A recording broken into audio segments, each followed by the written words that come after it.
Energía y metabolismo. Respiración. Las células heterotróficas obtienen energía de la oxidación de los compuestos que contienen carbono. Este proceso libera dióxido de carbono y para máximo rendimiento energético requiere oxígeno. La respiración o la ventilación es el medio por el cual un animal obtiene oxígeno para la respiración que ocurre en sus células y se libera dióxido de carbono. Tanto el agua como el aire contienen oxígeno.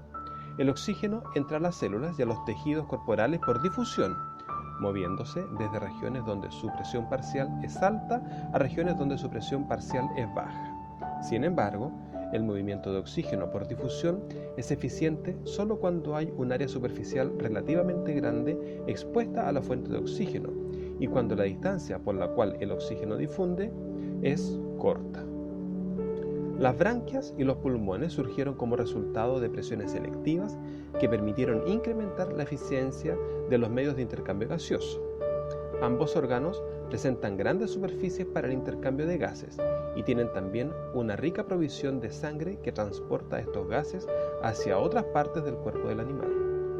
La respiración en los animales grandes implica tanto la difusión como el flujo global. El flujo global lleva agua o aire a los pulmones o a las branquias y hace circular el oxígeno y el dióxido de carbono en el torrente sanguíneo. Los gases se intercambian por difusión entre la sangre y el aire de los pulmones o el agua que rodea las branquias y entre la sangre y los tejidos. En los seres humanos, el aire entra a los pulmones a través de la tráquea y avanza hasta los bronquios y bronquiolos que terminan en los alvéolos donde se produce el intercambio gaseoso. El cambio en el volumen de la cavidad torácica son los responsables de la variación en la presión de los pulmones. El sistema respiratorio humano funciona como resultado de cambios en la presión pulmonar, que a su vez resultan de cambios en el tamaño de la cavidad torácica.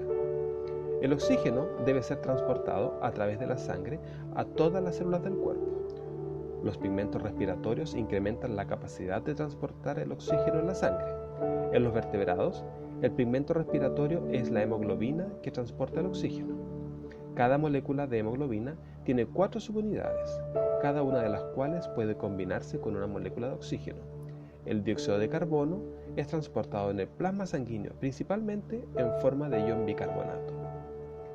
La frecuencia y amplitud de la ventilación son controlados por neuronas respiratorias del tronco encefálico. Estas neuronas activan neuronas motoras de la médula espinal que hacen que el diafragma y los músculos intercostales se contraigan y respondan a señales causadas por cambios leves en las concentraciones de ion hidrógeno, del dióxido de carbono y del oxígeno en la sangre. Difusión y presión de aire. En todo organismo, el intercambio gaseoso, es decir, el intercambio de oxígeno y dióxido de carbono entre las células y el ambiente que las circunda, ocurre por difusión. La velocidad a la cual una sustancia difunde entre dos sitios está dada por la ley de Fick. Los animales pueden maximizar la velocidad de difusión usando aire en lugar de agua, presentando una mayor área de intercambio gaseoso o una gradiente de concentración más pronunciado. Para describir a un gas es conveniente referirse a su presión y no a su concentración. A nivel del mar, el aire ejerce una presión de 1 atmósfera sobre nuestra piel, que es suficiente para sostener una columna de agua de aproximadamente 10 metros de alto o una columna de mercurio de 760 milímetros. La presión total de una mezcla de gases, como el aire, es la suma de las presiones de cada gas en la mezcla, y la presión de cada gas es proporcional a su concentración. El oxígeno, por ejemplo, que constituye aproximadamente el 21% del volumen del aire seco, ejerce el 21% de la presión atmosférica, o sea, 160 milímetros de mercurio. Este valor se conoce como presión parcial de oxígeno. La producción de CO2, producto del metabolismo, y el consumo de oxígeno se hallan relacionados y su intercambio se lleva a cabo en el alvéolo. En las vías respiratorias, las concentraciones de estos gases se modifican. De acuerdo con sus respectivas presiones parciales, estos gases se mueven de un compartimento a otro, desde una región de presión parcial más alta a una región de presión parcial más baja. En ambientes localizados a grandes alturas, la presión atmosférica es baja y por consiguiente la presión de oxígeno es menor. Si una persona que vive a nivel del mar visita un lugar que está a una altitud comparativamente elevada, se sentirá ligeramente mareada al principio y se cansará con facilidad, debido a la menor presión parcial de oxígeno. Para vivir a grandes alturas y para escalar con éxito una montaña, se requiere que el organismo experimente una serie de adaptaciones fisiológicas. En aguas profundas, la situación es opuesta. Las presiones de gas son más elevadas. Si un buzo asciende con demasiada rapidez, puede sufrir una embolia muy dolorosa y en algunas ocasiones puede ser mortal. Evolución de los sistemas respiratorios. El oxígeno penetra y se mueve en las células por difusión. Dentro de las células participan en el oxígeno los compuestos orgánicos que son fuentes de energía celular. En este proceso se produce dióxido de carbono, que difunde luego fuera de la célula a favor del gradiente de concentración o de la presión parcial. Las sustancias pueden moverse eficientemente por difusión solo hasta distancias muy cortas. Los organismos que aumentaron de tamaño en el curso de la evolución también desarrollaron sistemas circulatorios y respiratorios que transportan gran cantidad de moléculas gaseosas por flujo global. En la lombriz de tierra existe una red de capilares que se encuentran separadas de la superficie del cuerpo por una sola capa de células. El oxígeno y el dióxido de carbono difunden directamente a través de la superficie húmeda del cuerpo, pero dentro del animal son transportados por flujo global. En los insectos y algunos artrópodos, el aire es canalizado directamente dentro de los tejidos por una serie de tubos revestidos de quitina.